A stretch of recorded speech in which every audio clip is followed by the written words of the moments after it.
Hello, good afternoon, everyone. Welcome to our live. We're going to talk today about sustainable beauty perception in Europe. Thank you for joining us, Teresa and Sarah. Hello, how are you doing? Hi, good, thank you. How are you? Yes, I'm well. Thank you. Thank you. Hi, all good. Yeah, you well, Sarah? You had a good weekend? Yes, yeah, all good, yeah. So we can have the interaction with LinkedIn. So I'm actually going to connect to LinkedIn. I forgot to do this, but you can give us your comment directly on LinkedIn as we are speaking live. And this is fully recorded, and this will be published on LinkedIn after we finish with this live. So you can always catch up and watch this later on your LinkedIn. And in the meantime, you can still ask us questions live, and we're going to receive them. So I'm going to check, and I'm going to keep an eye on LinkedIn so you can ask us the questions along the way. And there you go. So I'm going to share the presentation now. There we go. So the purpose of this talk today is really to talk about sustainability and what's happening in Europe and in consumer perception. What consumers are thinking about sustainability. How do they perceive it? Is it important to them, or does it matter? How does it matter to them? What is important? So we're going to talk about this. So maybe just an intro about who we are, what we do. So Resource is an intelligence platform about sustainability and beauty. We've launched 3 years ago now. And the vision behind it is really to help beauty brands and suppliers also, and all the beauty professionals really understand and master sustainability. Because sustainability is very confusing and very complex. And we give you reports, in-depth reports about innovations, about materials, for instance, about recycling, about beauty trends to help you really understand and grasp what is important in terms of sustainability. And so you don't do greenwashing when you launch product. So I'm going to introduce the team here with me. The brand that are working with us right now, we have Puig, Barrido, Davines, Galine, Sanchez, and these are the kind of brand that we are in touch with and we are working for. They are the subscribers, or we are working with them on ad hoc reports.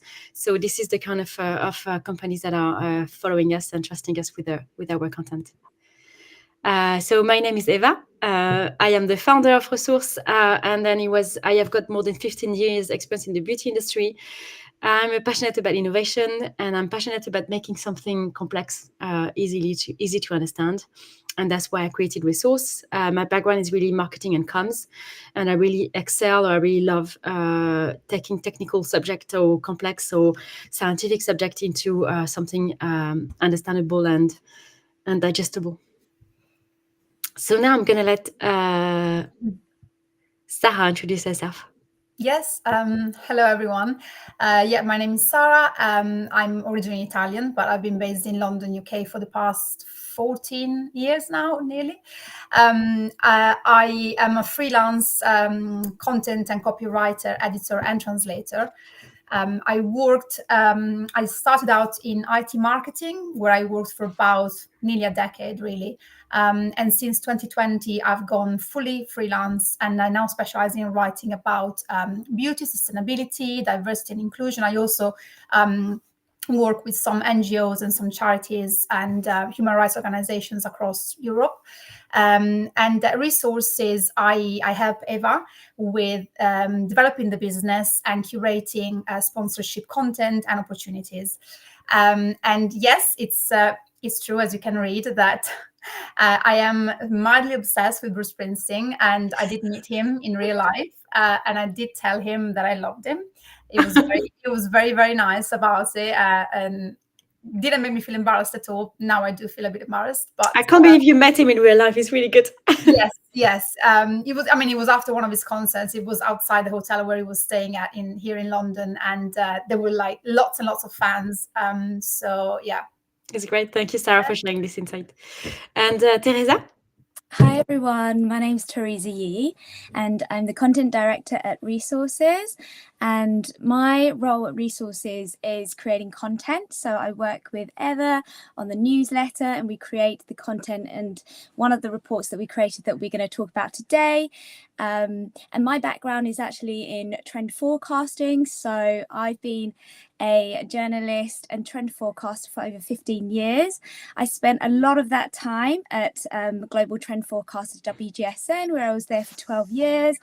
And then in 2022, I went freelance. Now I work for lots of different companies, and most of my focus is on sort of like beauty, wellness, sustainability, as well as kind of doing a little bit of fitness as well on the side.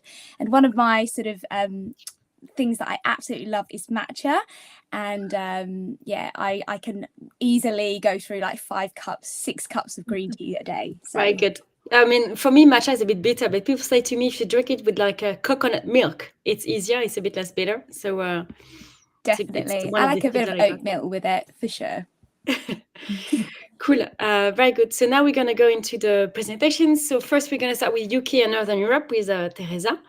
Then Western Europe, we're going to focus on France for now, which will be covered by me. And then the last one is Southern Europe, covered by Sarah. And then we're going to give you our key takeaways. We're going to go about until the half hour. We don't want to take too much of your time. So in total, we're going to be going on for another 20 minutes, and that's it. So feel free to ask your question along the way that we pick up when we receive them. Teresa, so I'll give you the hand now. Oh, thank you.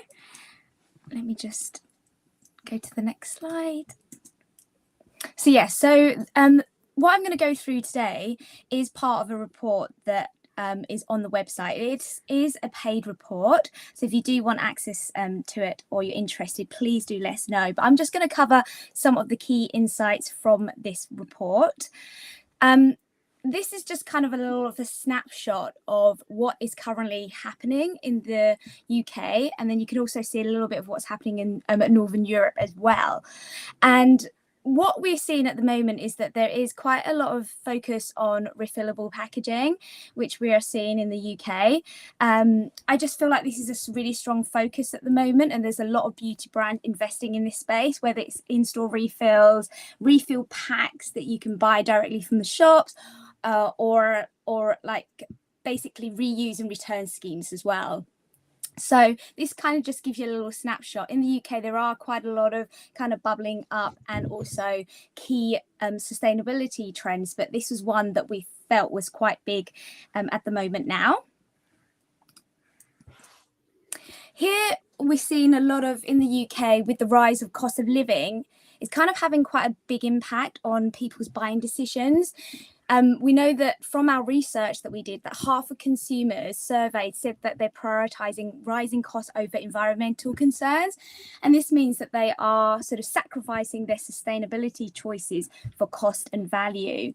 And we know that sustainability alone doesn't really sell. Like, consumers are way more sort of demanding now, and I think they expect brands to be sustainable, but also having quality, efficacy, high performance beauty products are becoming even more important now.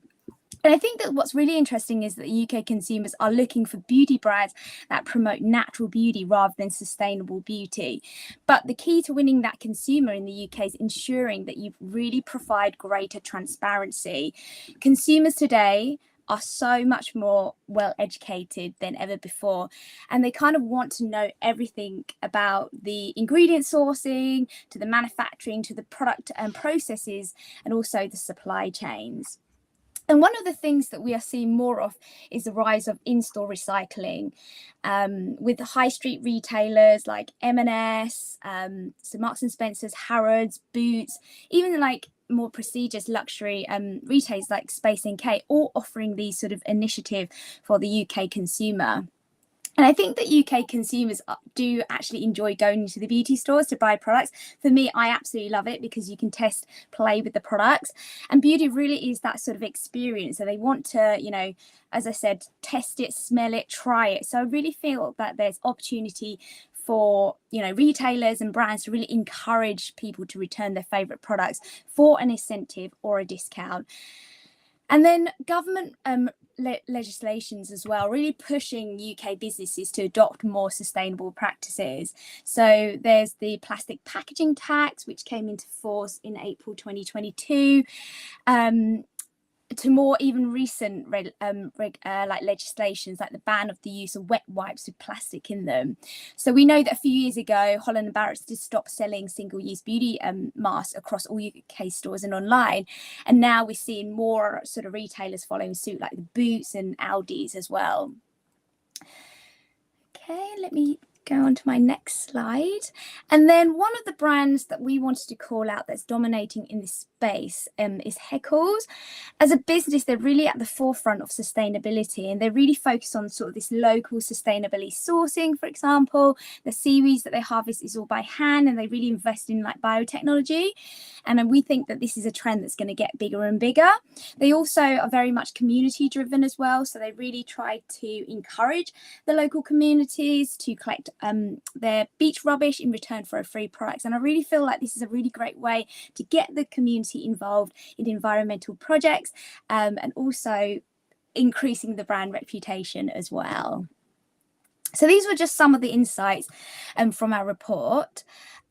We also did cover Northern Europe as well, which we probably won't go through today. But if you're interested, as I said, we do have the report on our website. Yes. Now we're going to. And I wanted to ask you, Teresa, about the UK. What are the most exciting trends that you saw regarding sustainability, the emerging trends? Yeah, I think the most interesting trends at the moment, and ones that are going to keep growing, is that sort of refill. I mean, it's so interesting to see more and more brands tapping into this space. And it's not just sort of, you know, in the beginning it was all just like makeup products, but now we're seeing like skincare, hair care, personal care, fragrances even tapping into the space. And the other day we were chatting about the perfume shop as well. I think that what they've done is super interesting with their refills, because it's not just one brand, but you can have a multiple amount of different brands that offer the refills. So they have these refill stations which they have partnered with L'Oreal, and it offers everything from like Yves Saint Laurent to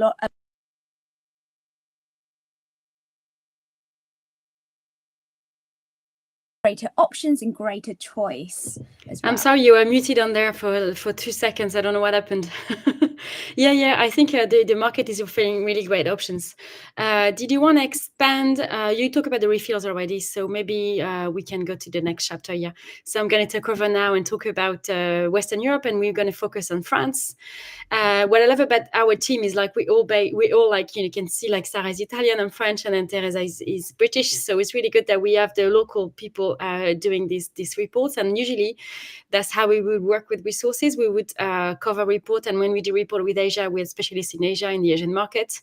And so every time we do a report with resource, we try to capture and get this from a specialist in the market. So it's really accurate and really even more interesting for you.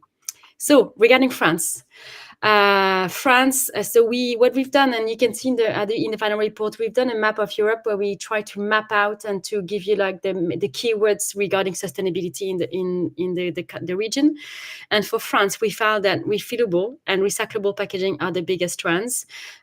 This is what people are looking for, and this is what also the government has been pushing to ensure that sustainability is at the forefront, and actually recyclability is at the forefront, and is now set some specific rules for recyclability, which has made the work of brand and even consumers really harder. So we're going to see in details what it means. So we can see that in the French market, for instance, I'm going to look at my slides here.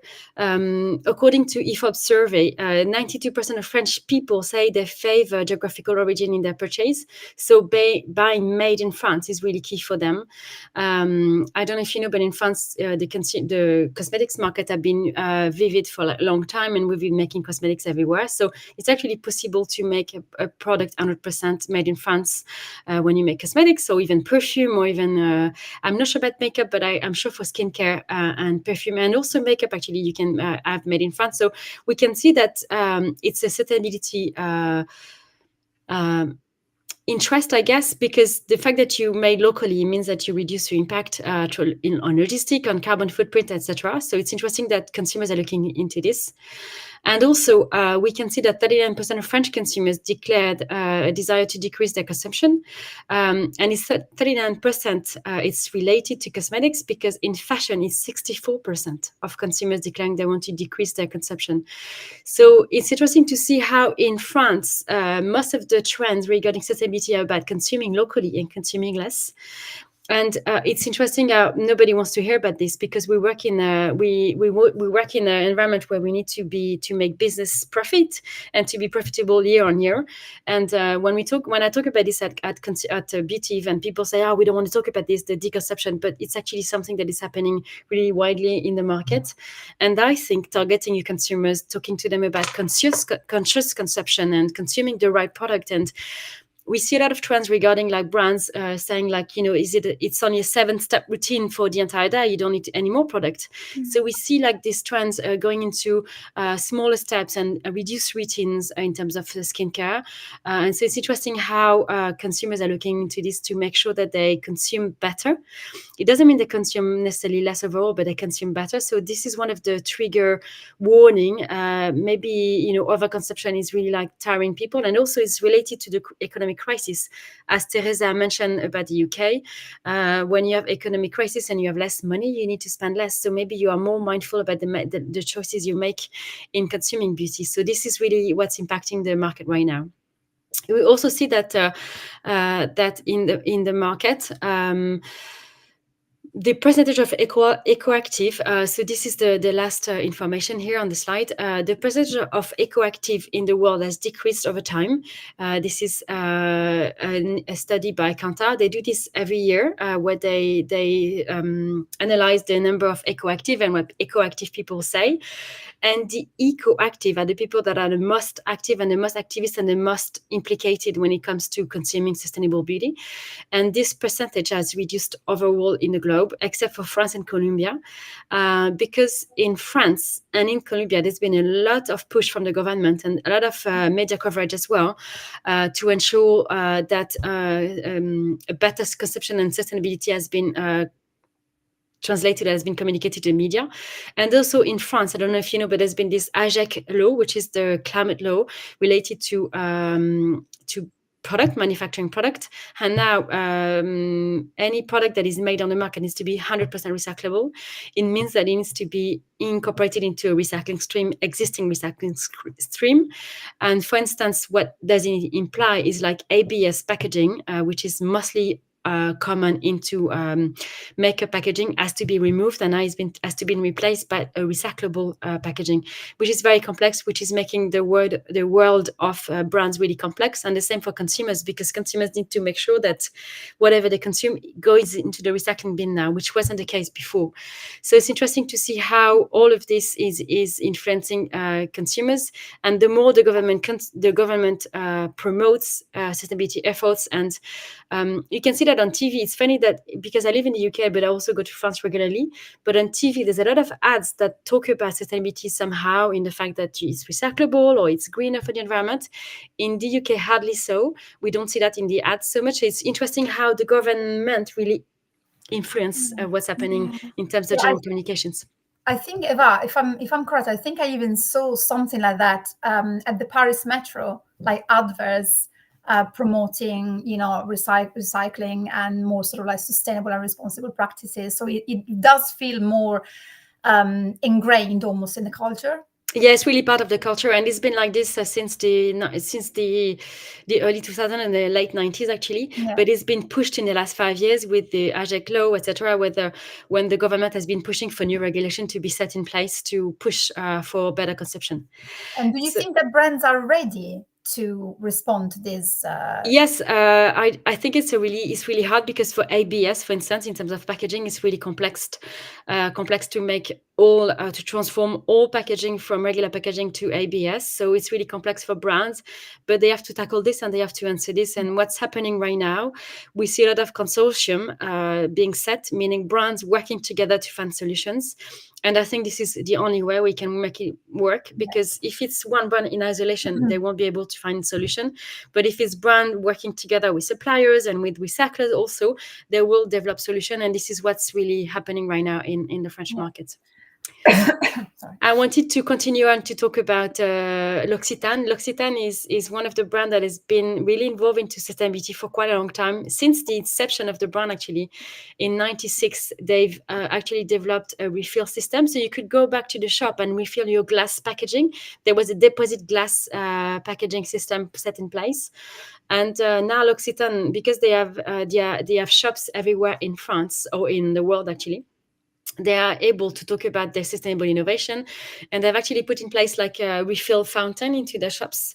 And talking to the brand packaging developers and to the brand team, they told us that for them, having the refill system in the shop and having the sales representative or the beauty advisor talk to the consumer has been really like a key influence into transforming consumers into consuming refillable product. Because unless the consumer is pushed or is influenced or is helped towards refillable, it's still refillable beauty is still complex for consumers and complex for brands as well. So nobody really want to go there. But when you ingrain it, when you put it really in the core of the business, then this is really when it works. So it's really interesting what they've been doing. They've also eliminated single-use plastic. Everything comes in a refill. As you can see in the square box with this 87%, you can see now the top bottle is the refill, and before it was a pouch, it was a refillable pouch, but this is tricky to recycle. It's complex to recycle refillable pouch. So what they've done, they've decided to turn into using full PET and full recycled PET bottles. They're a bit like a water bottle, if you like, but very much thinner packaging, meaning they reduce the use of packaging, and this is fully recyclable. So this is really interesting what they set in place. And that's it for now. So thank you very much. I'm finished with the France. There's a lot happening in France, as you can see, and there is more information that you can uncover on the report that is published online on resources. So now I'm going to give you the hand, Sarah. Yes, thank you, Eva, and thank Therese as well for your insights. Let me just move on to. Can I go next to the next slide? If you can click on the slides and maybe on the screen. Oh, there you go. Yeah. Okay, so great. So in terms of Southern Europe, we chose to focus on the 4 countries that you see here on this map. So Italy, Greece, Portugal, and Spain. There are, as you can expect, lots and lots of different trends. And there are also some similarities. There's something that kind of we can consider some kind of overlapping trends, because these countries have a lot of similarities in many other ways as well, in terms of like lifestyle and culture, for example. But what I think stands out particularly is the fact that Portugal and Spain seem to be a lot more, well, maybe not a lot more, but they seem to be a little bit more advanced in terms of sustainability compared to, for example, Italy and Greece. And it really pains me to say as an Italian, but it's what the data tells us. And you will see all about it in our report. So let's see if we can go into a bit more detail. I don't know why now it's not working. Oh, there you go. I had to click like loads of times. Yes, so in Italy, what we've seen is that, as in many other places in the world and in Europe in this case, is that refillable beauty is definitely on the rise. Some brands, including Diego Dalla Palma, which is one of the most kind of like popular masstige brands in the country, are starting to offer refillable options for some of their best-selling products. But this is not as kind of widespread as beauty consumers would like. So there is still like a huge opportunity, I think, in this respect for brands to offer more refillable options.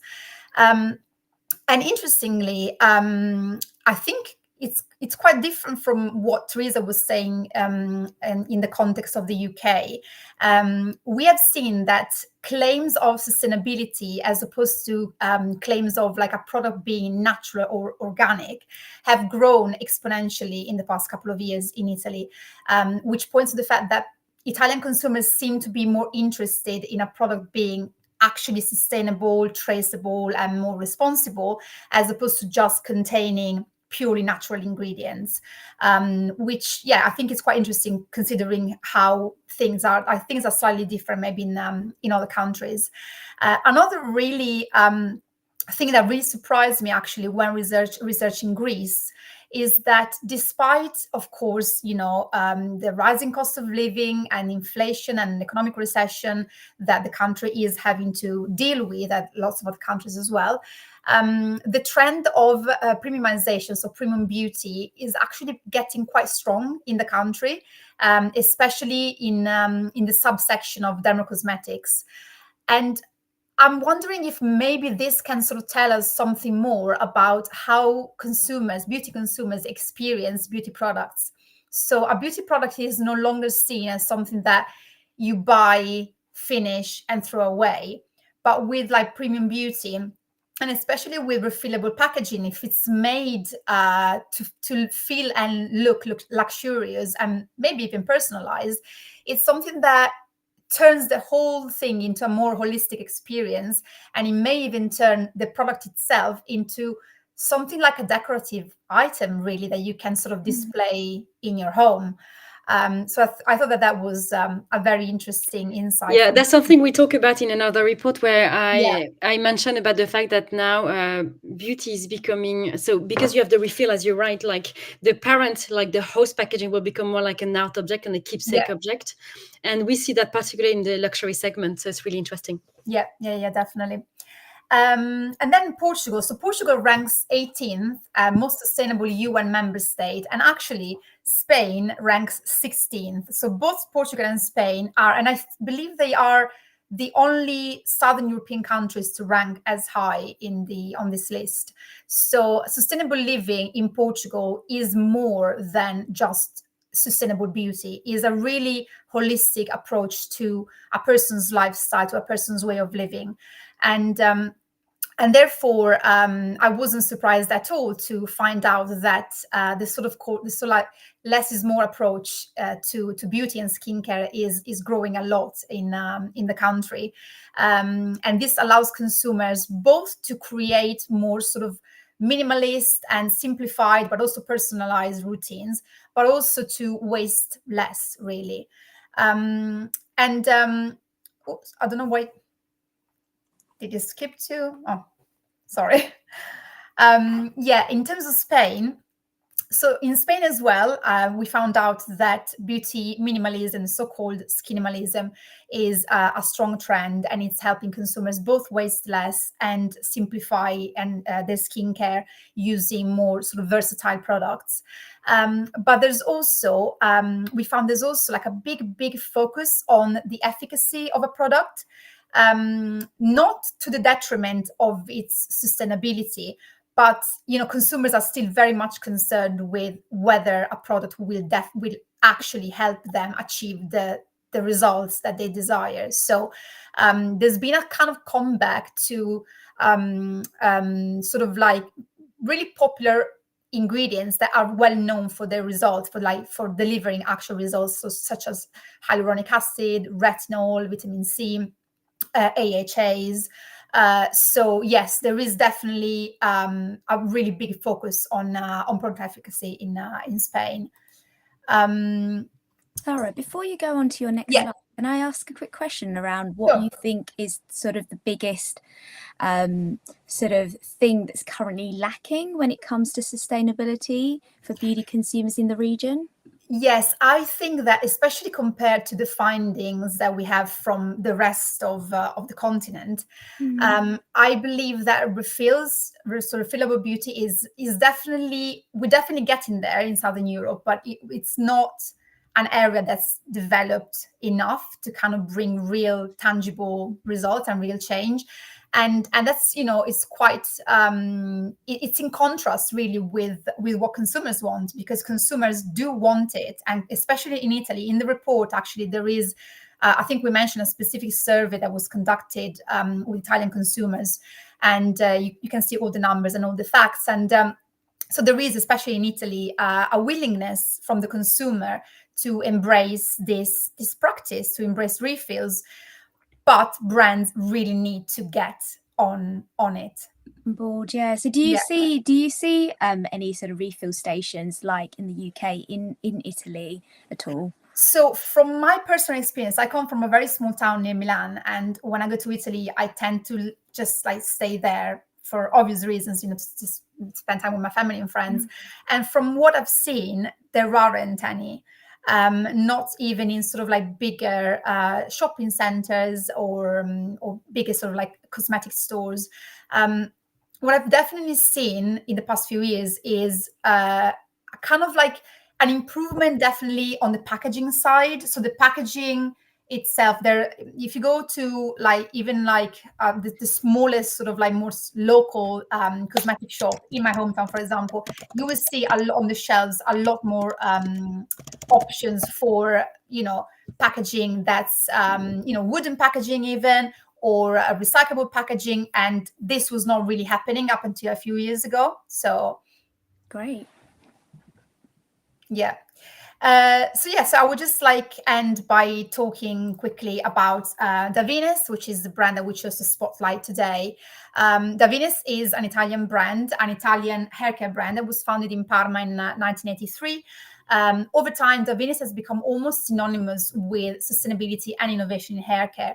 But I believe that this is not only like the only great thing about this brand. So not just great, effective and sustainable products, but also the fact that the brand is really truly practices what it preaches. So it's always at the forefront of innovation and sustainability, and it often launches campaigns that go way beyond beauty and skincare. For example, this year, to celebrate World Earth Day, Davines launched a new product, which was a limited edition solid shampoo and shower gel to promote regenerative agriculture as a way to fight climate change. So there is really an active involvement with bigger issues that are at stake, and not just purely beauty or hair care or skincare.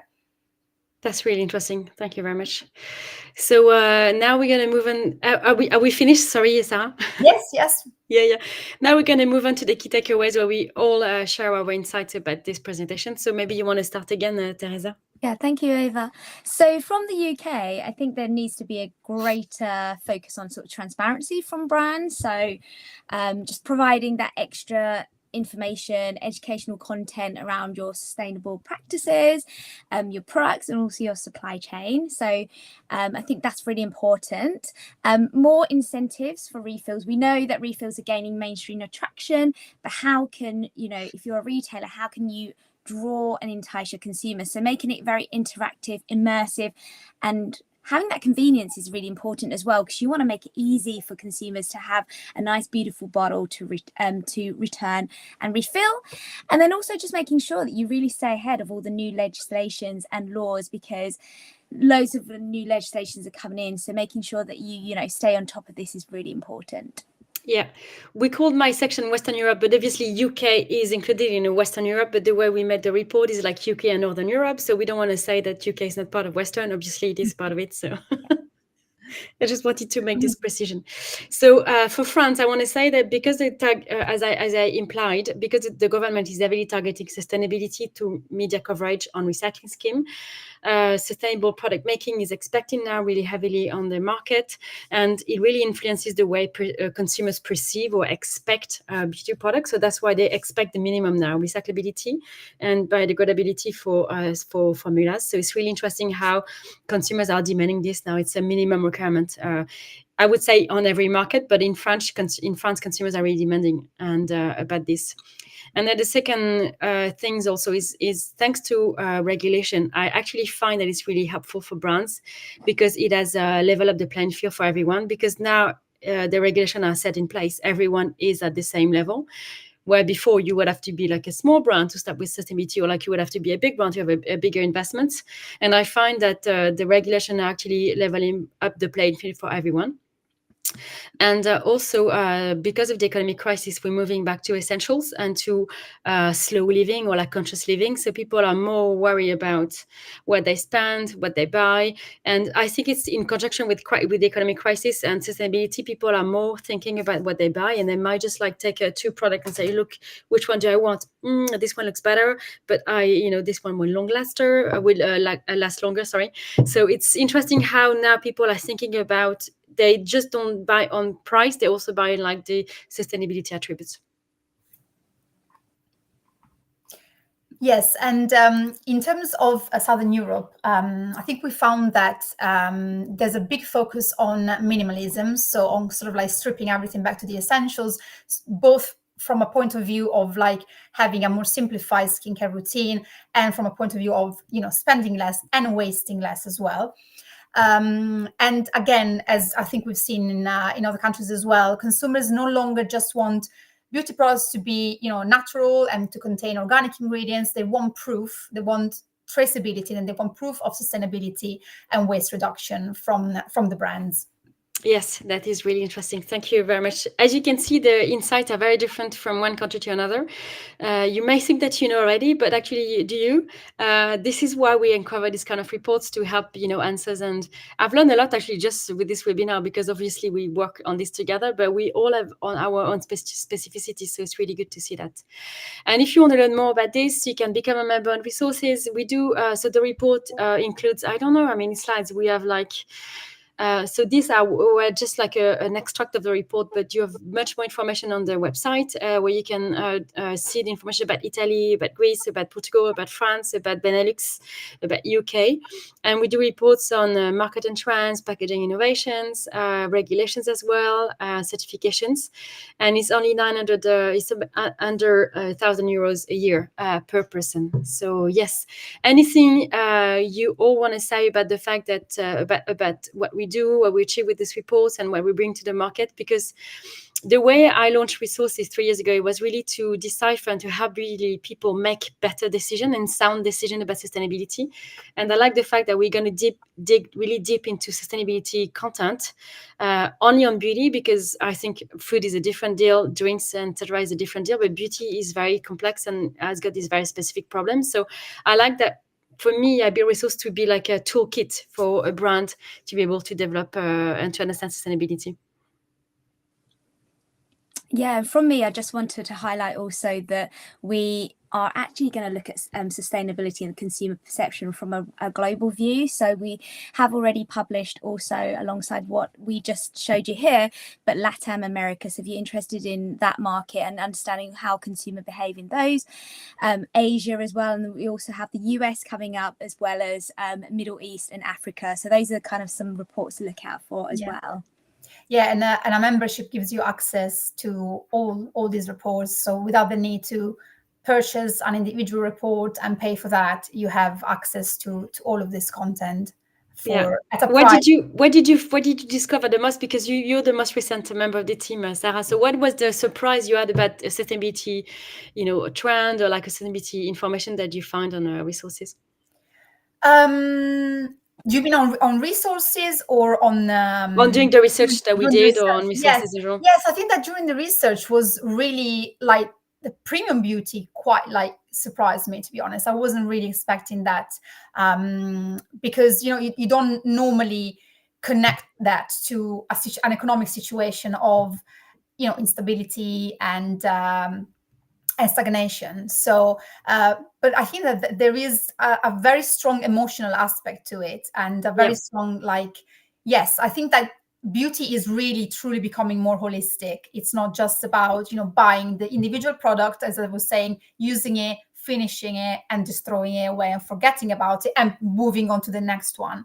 Yeah, we know that. More like it's a longer term kind of process. Yes, that involves like all the senses really, and becomes an actual experience. Yeah. Okay.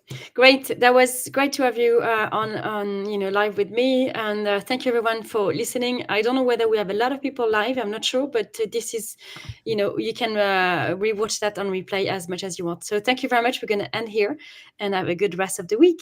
Thank you, everyone. Thank you.